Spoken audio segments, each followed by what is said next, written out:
We've all been there, right? You're talking to a friend, someone you know is smart, and you're showing them the facts, you're laying out the logic, and they just won't budge. In fact, they dig in even deeper. It is absolutely maddening. Well, it turns out, this has almost nothing to do with intelligence. Today, we're going to dive into the weird, surprising psychology of why our brains are actually hardwired to love a good conspiracy. And this right here, this quote from Alex in our source material, just nails that feeling, doesn't it? He's talking about his best friend, and you can just feel the frustration. It's a feeling a lot of us can probably relate to, and it perfectly frames the question we're digging into today. What is actually going on in someone's head when this happens? All right, so here's how we're going to break this all down. First, we're going to look at the problem, from Alex's point of view. Then we'll dive into the deep-seated survival instincts that kind of make our brains a little vulnerable to this stuff. After that, we'll explore the social and ego reasons these ideas get so sticky. And finally, and this is the important part, we'll look at a possible way forward that's built on empathy. Okay, so let's start right there with that feeling of just pure bewilderment. A friend, a family member, someone you respect, suddenly starts talking about things that sound completely detached from reality. That sense of confusion, that disconnect you feel, that's really the heart of what we're talking about today. And here is the absolute first thing you have to get your head around. Your friend probably isn't stupid. They probably aren't going crazy. What's happening is a feature, not a bug, of our mental hardware. Their brain is actually doing what it evolved to do. It's just that the system is kind of stuck in overdrive. So to really get this, we've got to pop the hood. We need to look at the diagnosis, the ancient programming, the pre-installed software that comes standard in every single one of our brains. And that brings us to the central question, right? Why is our brain so desperate to connect the dots, even when there's no real picture there? Well, the answer goes way, way back. So the first big idea we need to talk about is something called patternicity. Just think of it as our brain's default setting. It's the reason we see faces in the clouds or a man in the moon.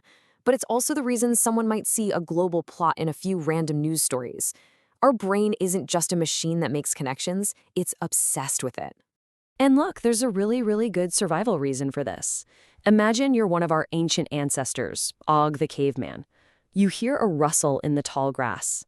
Now, if you assume it's a saber-toothed tiger and you run away, and you're wrong, well, you just look a little jumpy.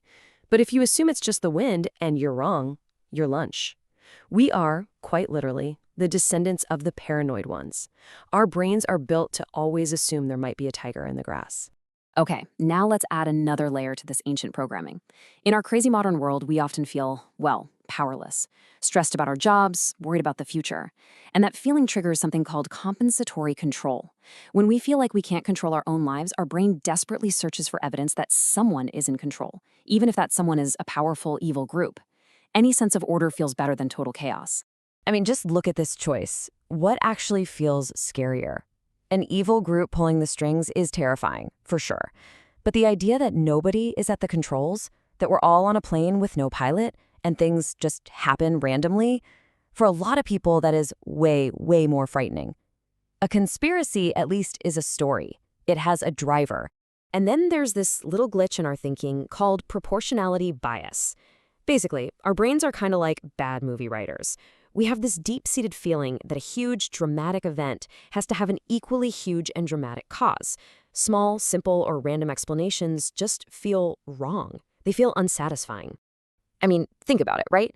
The idea that one single person with a cheap rifle could completely alter the course of history, or that a microscopic random virus could grind the entire planet to a halt. It just doesn't feel right.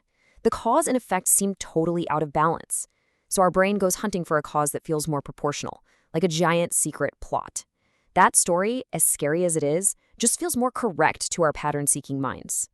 Okay, so we've covered the brain's old-school wiring, but now we've got to talk about the powerful social and emotional rewards that make these theories so addictive once someone starts to believe them. Let's circle back to what Alex said about his friend. Listen to that language again. Sheep. Asleep. Awake. That's not just an insult. It's revealing.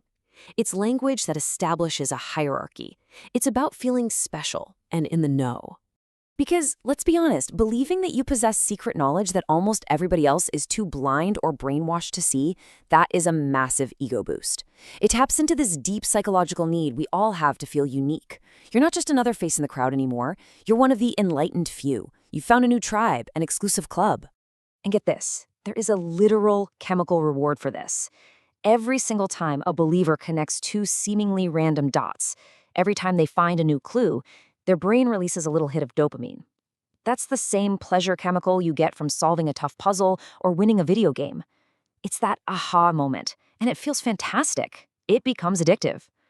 So this leads us to what is, for me, the most infuriating part of this whole experience. You come in with clear, undeniable evidence, and they just double down. Why does arguing with facts seem to make everything worse? Well, there's a name for it. It's called the backfire effect. And man, is it powerful. When a belief that's tied to our identity and our tribe gets attacked, our brain's logic centers kind of just go offline. Instead, the part of our brain that detects threats lights up like a Christmas tree.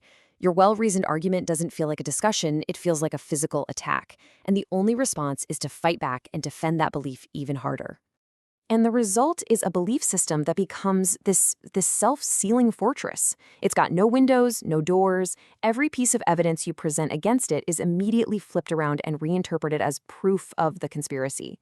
A scientific study that debunks the theory? Well, obviously the scientists were paid off. A complete lack of any real evidence? Well, not just proves how powerful the cover-up is. See? It's a perfect closed loop. There's no way in. So, if facts backfire and logic completely fails, is it just hopeless? Are we stuck? Well, not necessarily, but the solution is probably not what you think it is. This isn't about winning an argument. It's about trying to rebuild a connection. The strategy is, well, it's completely counterintuitive. Step 1, and this is the hardest one, stop arguing the facts. You cannot win that war. Step 2 is to try and hear the root emotion. Ask empathetic questions like, wow, that sounds really stressful. How does thinking about all this make you feel? The goal isn't to debate the theory, it's to understand the feeling that's driving it. And finally, you have to reconnect on common ground, talk about sports, your kids, a memory you share, anything to remind their brain that you are on their team, not a threat to them. Because at the end of the day, you have to remember this. The weird belief is a symptom, not the disease. The conspiracy theory is just a bandage. It's a coping mechanism that's covering up a deeper wound, a feeling of anxiety or loneliness or powerlessness. And if you really want to help, you have to stop trying to rip the bandage off and instead try to help heal the wound that's underneath. And that brings us full circle. You know, it's really easy to see these psychological glitches in other people, but the truth is we all have the same operating system. Our brains are all brilliant, messy, storytelling machines. So the final question isn't just about them, it's for all of us. Are we keeping a hand on our own steering wheel, making sure the stories we tell ourselves are leading us toward reality and not away from it? Please like and subscribe.